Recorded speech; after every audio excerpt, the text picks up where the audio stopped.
Olá, sejam bem-vindos. Este é o Tema é Direito, um programa do curso de Direito da Universidade Franciscana. Não deixe de mandar suas sugestões de pauta para direito@ufn.edu.br, que na medida do possível nós atenderemos a sua solicitação. Esse é um programa que já tem basicamente 8 temporadas, agora nós estamos iniciando uma modalidade de gravação diferente, como vocês podem ver. Nossos entrevistados nos proporcionarão entrevistas pelo meio remoto, e obviamente que isso está acontecendo em razão da pandemia, da Covid-19, mas logo, logo esperamos voltar ao nosso formato original na presencialidade. Meu convidado de hoje, professor Vitor Hugo do Amaral Ferreira, professor do curso de Direito da Universidade Franciscana. Seja bem-vindo, professor. Olá, professor Cristiano, muito obrigado, satisfação, ainda que no modo remoto, encurtar a distância aqui e aproximar de novo do programa, das nossas atividades do curso, e poder trazer informações aqui àqueles que nos assistem. Nesses tempos de pandemia, a gente vai se reinventando, não é, professor? Então, a atividade do docente é uma atividade que vejo que tem a capacidade de se reconstruir, né, de se remodelar, de, obviamente, buscar um outro horizonte. Isso nos foi, obviamente, né, nos colocado como um desafio. Como é que tu está vendo isso, assim, no teu processo de... Hoje já não é mais adaptação, né, Vitor? Agora nós já consolidamos essa prática.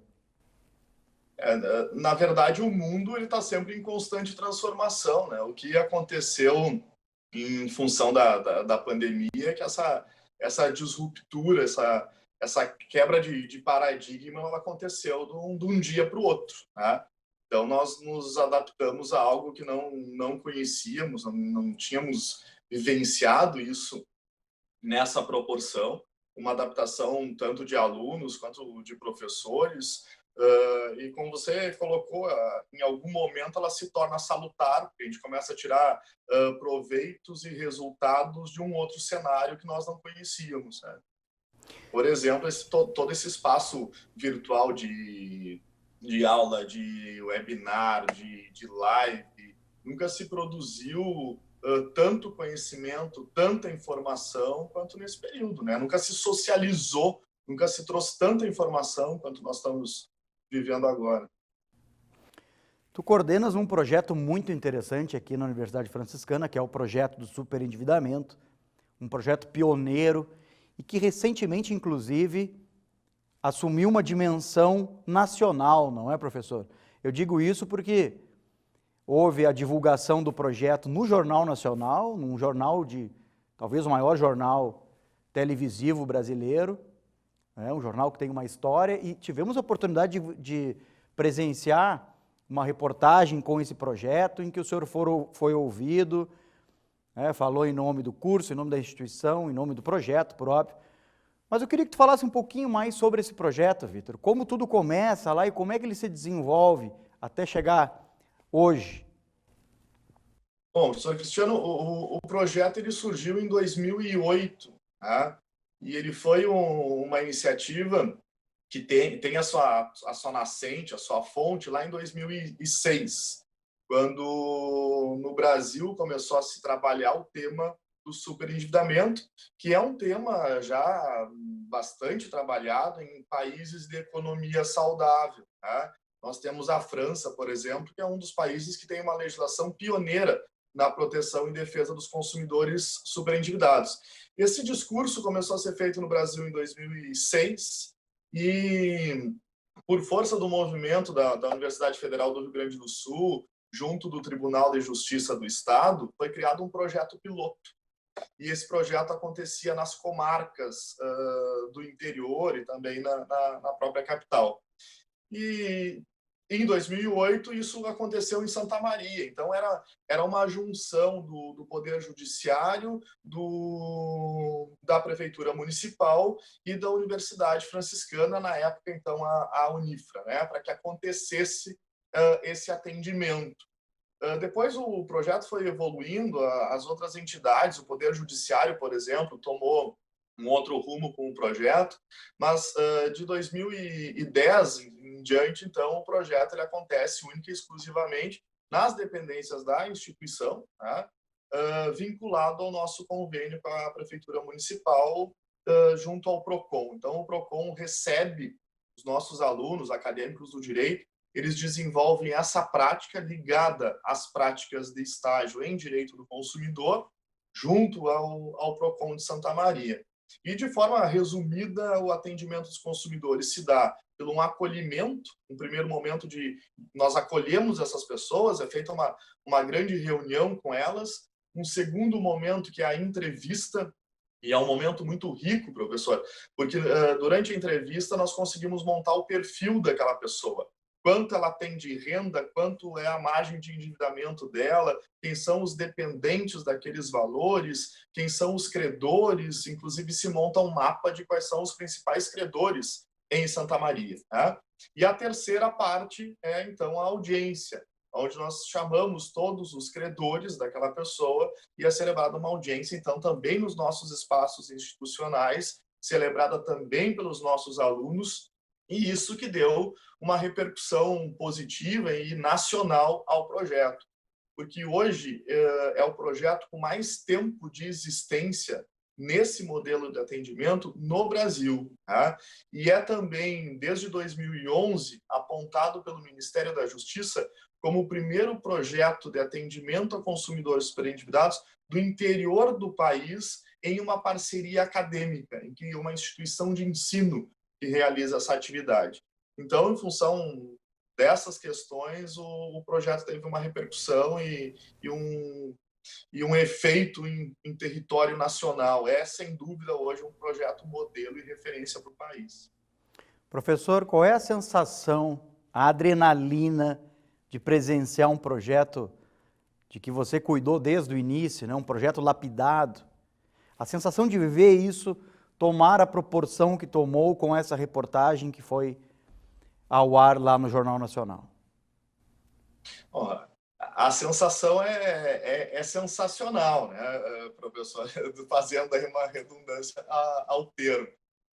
Acaba vindo um filme de 10 anos aí, que envolve vários ex-alunos que se apaixonaram pelo tema, várias monografias que surgiram a partir desse atendimento e vários consumidores que tiveram as suas vidas alteradas, a gente pode dizer isso, de forma significativa, porque conseguiram pagar os seus credores.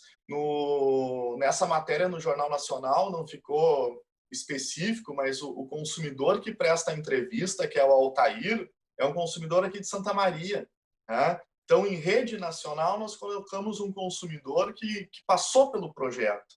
Não foi só a narrativa do projeto, o mérito da instituição, da atividade em si, mas também a mudança, o relato de mudança de vida daquele consumidor é um consumidor nosso, é um consumidor aqui da cidade. Né?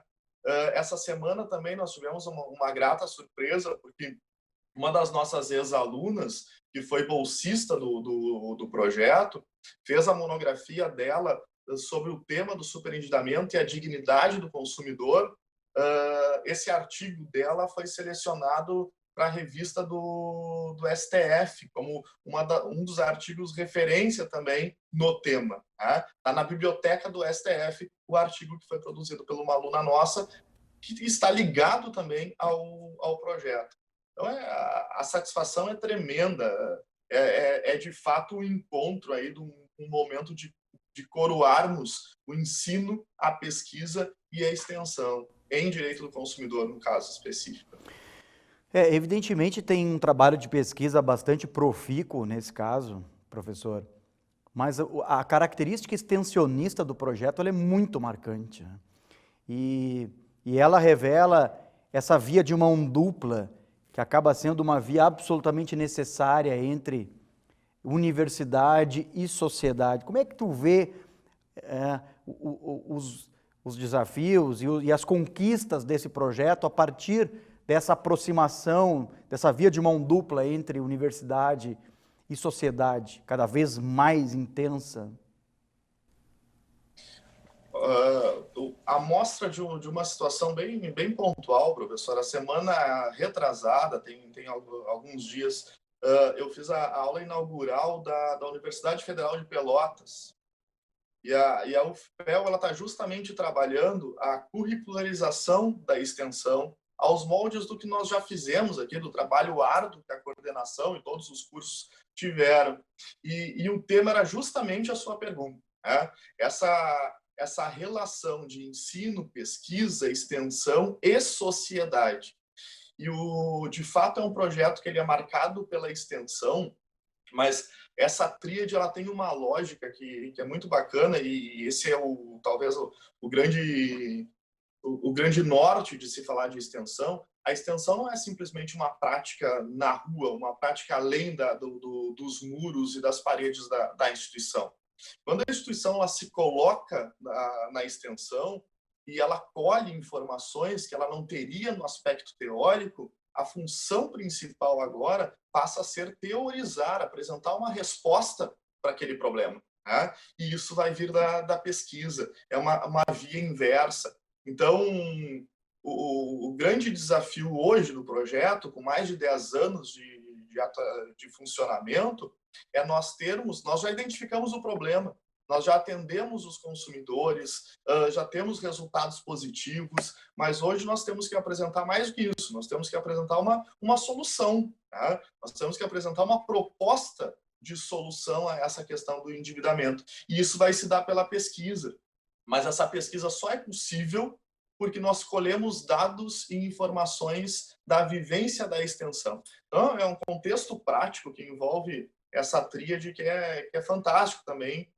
enriquecedor para a instituição, para os nossos alunos e material de trabalho enquanto professor, né? Então, esse é o meu relato aí da experiência e das expectativas que virão. Como é que o senhor vê essa questão do superendividamento, professor, durante a pandemia? O senhor acha que isso, né, atingiu proporções jamais antevistas ou manteve-se, né, em uma determinada estabilidade aí?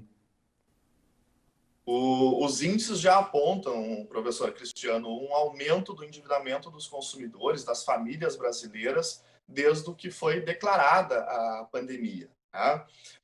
Para que a gente possa trabalhar com dados, os dados nacionais, todos os institutos que trabalham com questões econômicas, nós tínhamos 62,4% das famílias brasileiras economicamente ativas endividadas no Brasil antes da pandemia. Tá?